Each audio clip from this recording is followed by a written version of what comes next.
Okay, what we're going to do is we're going to continue on here and talk about military muskets versus military rifles and a huge blown opportunity on the part of the British. We talked yesterday about the Battle of Bound Brook and the heroic ride of Sybil Ludington, compared it to that of Paul Revere, and we kind of ended with that, with the colonial army starting to make some hay, so to speak, starting to make some progress in this war, but far from over. So we're going to talk about military muskets versus military musket rifles and a blown opportunity. Okay? Military muskets versus military musket rifles and a blown opportunity.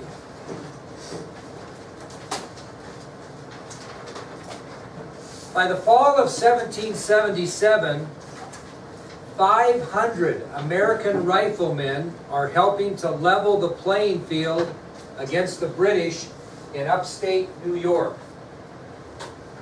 By the fall of 1777, 500 American riflemen are helping to level the playing field against the British in upstate New York. By the fall of 1777, 500 American riflemen are helping to level the playing field against the British in upstate New York. What's upstate New York mean, by the way? The northern part of the state. Very good. Now, these American riflemen were also known as sharpshooters because of their remarkable accuracy of their Kentucky long rifles. So these American riflemen, 500, were known as sharpshooters.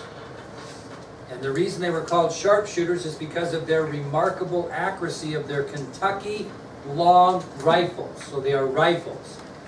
Now, they also got the nickname, these sharpshooters, widowmakers, for obvious reasons. Widowmakers.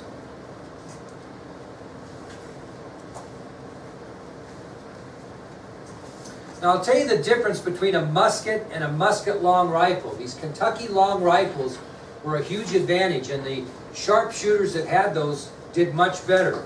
An American musket has a smooth barrel, which means the inside of the barrel is smooth. Okay? And it shoots a ball that is smaller than the barrel. Okay? So an American musket, a one-shot musket, and these are one-shot, load them each time, has a smooth barrel. Inside the barrel it's smooth. And the ball that's shot out of the American musket is smaller than the barrel. So when the ball goes down the barrel, is it going to have a chance to be a little bit off? Because it's bouncing around in the barrel. It's erratically traveling until it leaves the weapon. So what the American musket was really used for was to shoot into a group as a volley. Okay? You know what a volley is? A lot of volley fire in the Civil War, which we'll talk about. Ready, aim, fire, and you're shooting into a group, not at any particular individual. And these muskets were used to shoot into a group as a volley, with the idea that the bullet would hit something. Not necessarily what each soldier was aiming at, but something. And you saw in these wars a lot of group volleys, called volleys, where you would be on a ridge and they would be marching towards you and you would shoot into the group. So you're not aiming at any one particular person, and because of the fact that the barrel was larger than the ball, the erraticness, so to speak, of the ball leaving the barrel didn't make a big difference because you're not shooting at any certain thing. So would a sharpshooter shoot an American musket? No, they would not. Now, the American musket long rifle, or sometimes termed as the Kentucky long rifle, had a groove inside the barrel. Wasn't smooth, had a groove. And of course the barrel is long, thus the name. Okay? And it's got a groove inside the barrel. And the bullet, although it wasn't as big as the barrel either, but because it was grooved, it would cause the the bullet to spin coming out rather than bouncing all over. It would spin consistently out the barrel and be very accurate. See the difference between a ball bouncing out the barrel and coming out, or one spinning out in the grooves, which would send it on an accurate trajectory. So that's really the difference between an American musket and an American musket long rifle, also known as the Kentucky long rifle. Long barrel, grooved barrel. The ball itself was still smaller than the inside the barrel, but because of the grooves, it would make its way down the grooves and spin, and when it came out, it would be much, much more accurate. Okay? Now, one of these sharpshooters, which you could also call him a sniper, could you not? One of these sharpshooters or skilled snipers could actually hit a specific enemy soldier with the Kentucky long rifle from a distance of 100 to 300 yards at the time. Now we've all seen the movie American Sniper where the guy's shooting somebody from a mile away. You know, that isn't what was happening in 1777, but a shot of 100 to 300 yards accurately out of a Kentucky long rifle was pretty impressive back in those days. Okay? So, a skilled sniper using a long rifle could hit an enemy soldier from a distance of 100 to 300 yards. Now, one of the most skilled snipers of the Revolutionary War period was a Pennsylvania backwoodsman by the name of Timothy Murphy.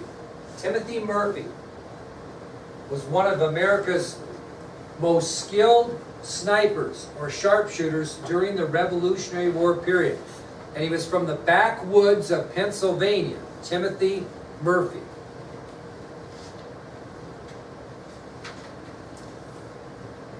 So again, one of the American Army's most skilled snipers during the Revolutionary War was a backwoodsman from Pennsylvania by the name of Timothy Murphy. Now, we had to make some decisions here whether we were going to follow the 18th century rules of war. We already broke one, did we not, when we attacked the Hessians at Trenton on Christmas Day and then into the next day? Well, it was kind of a general rule that you could not target officers in battle. Okay? So,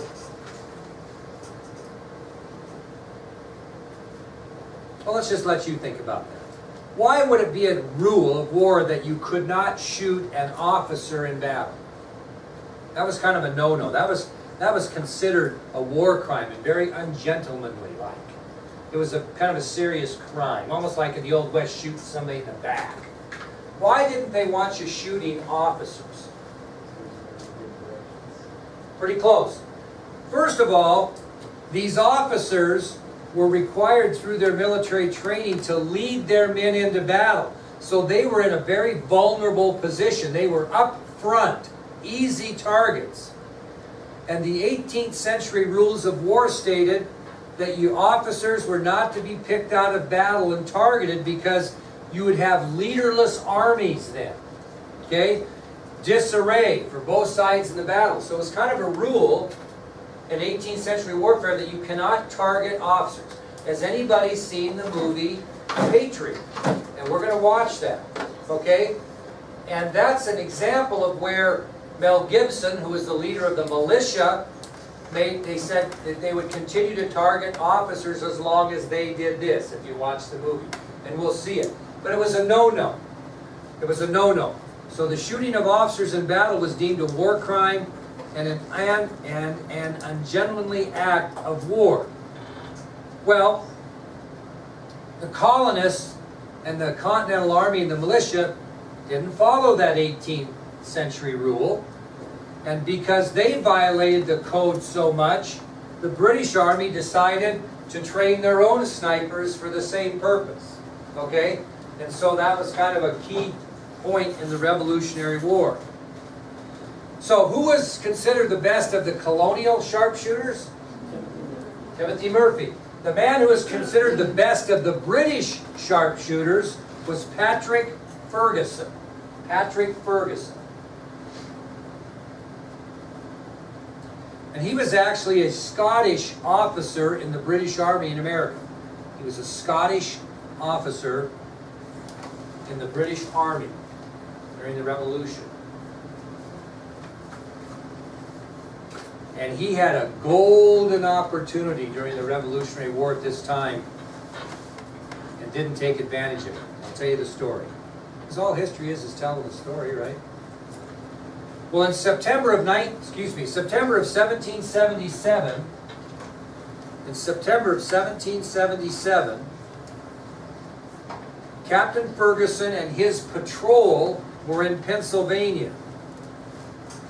Captain Ferguson and his patrol, British patrol, were in Pennsylvania.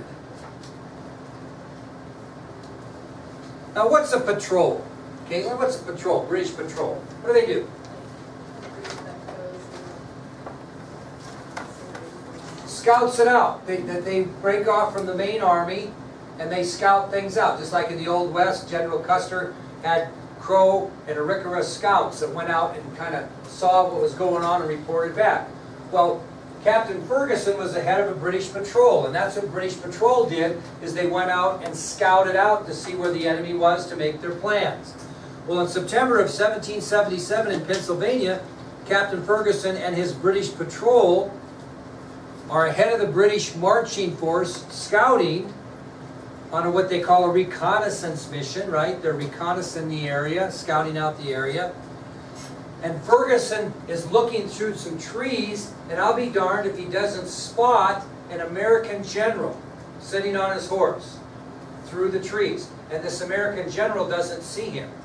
So he's out with his men on a reconnaissance mission, scouting out the area in front of the British troops, and he gets in this wooded area, and he looks through the tree, and I'll be darned if he doesn't see a Continental Army general through the trees.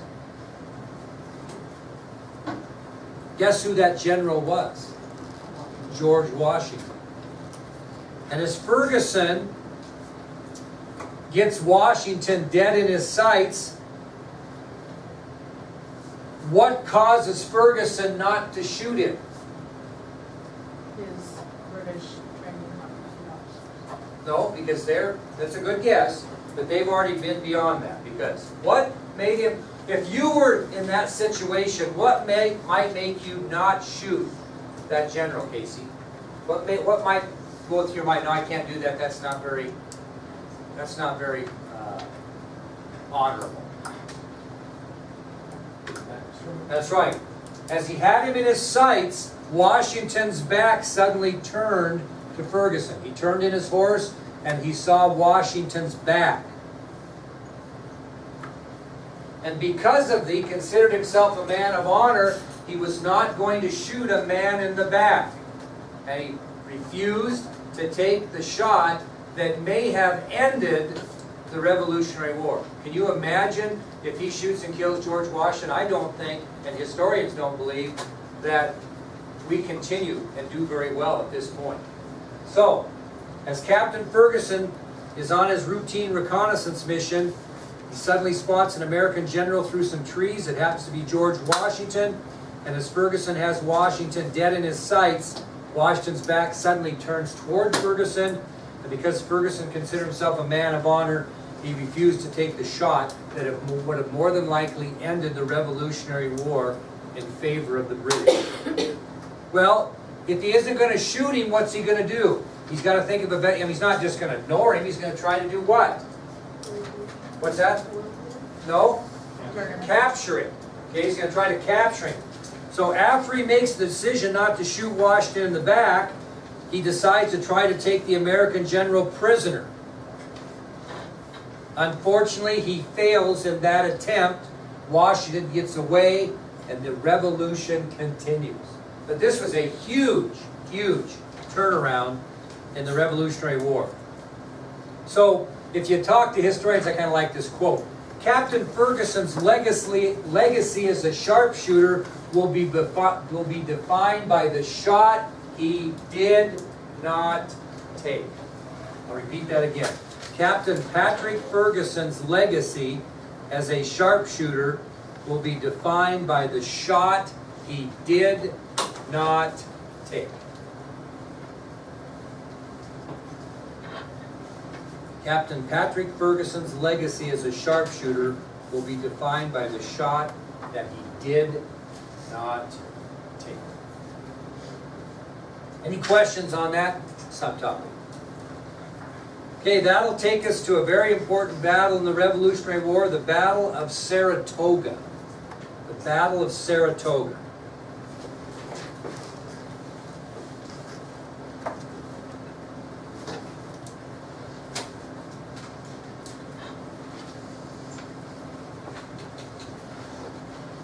Well, on October 17th of 1777, and this is about a month after this botched opportunity to shoot and kill General Washington, about a month later, the British are stationed in New York fighting against the colonists, and they're having their way.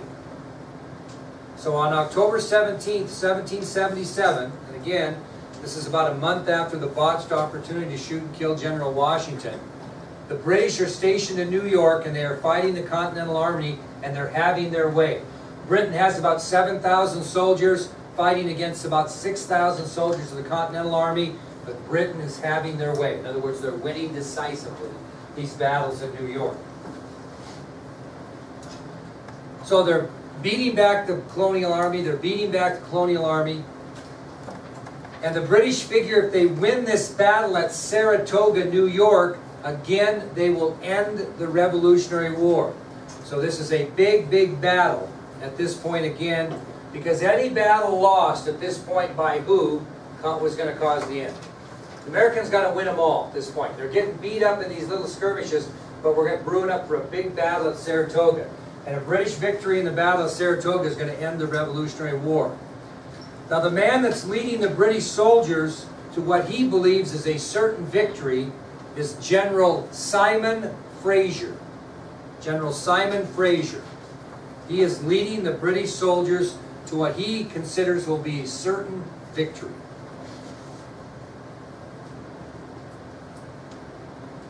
So what is the Continental Army's philosophy if they're going to win this battle?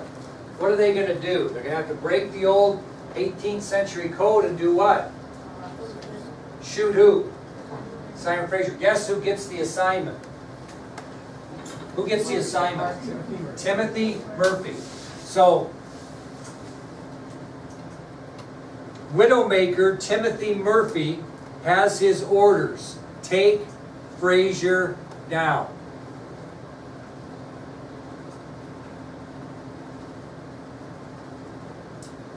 Well, as they start to engage each other, the two different armies, Murphy's about 300 yards away from Fraser, which is a challenge even for him.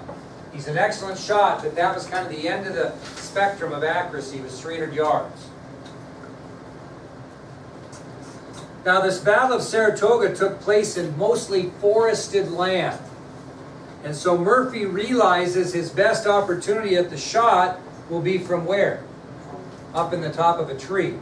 So with this battle taking place mostly in forested land, Murphy realizes that his best opportunity at the best shot to take Fraser out will be from up in a tree. So he climbs to a top of a tree and finds a way to aim carefully. So Murphy makes his way up to the tree, picks out Fraser, General Fraser, in the fray, aims carefully, shoots, and kills him with a single shot. One shot. 300 yards. And it was pretty important because Fraser was really rallying the British troops at this time. He had their confidence up. He was taking them into battle. He was, being forceful and let's get after it and get the job done.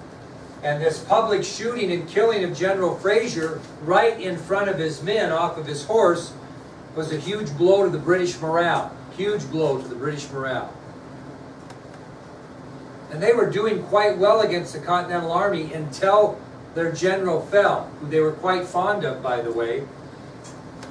And this relentless attack that was going on by the British soon faltered, soon after Fraser was shot dead by Murphy. Well, as they fought for a while, period of hours, British forces retreated to defensive positions. Now, when you retreat to defensive positions, what have you done as far as the battle is concerned? Lost. Okay? So, once General Simon Fraser is shot in front of his men, British morale disappears, their relentless attack falters, and by the end of the day, British forces are retreating to defensive positions, and America seals a victory at Saratoga.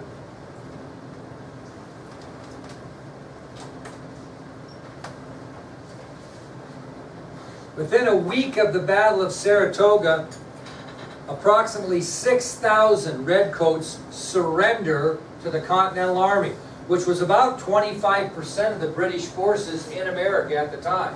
So that was a huge, huge victory for the Continental Army, in which 6,000 redcoats surrendered, which was nearly 25,000, nearly 25% of the British forces in America. So again, someone you've probably never heard of turns the fate of the Revolutionary War more in the colonists' favor, and that was the one shot that Timothy Murphy made at the Battle of Saratoga that turned the tide for America. Okay, now we're going to talk about aid from France for the Americans. Now, we were talking about getting aid from France and Spain a long time ago, weren't we? Why is it taking so darn long to get them interested in giving us some aid? Because they'll actually start winning. That's right. Very good, Sharon. They're sitting back watching us get our fannies kicked early in the war, thinking, you know, I'm not going to get involved in a war that these guys are going to lose, right? So the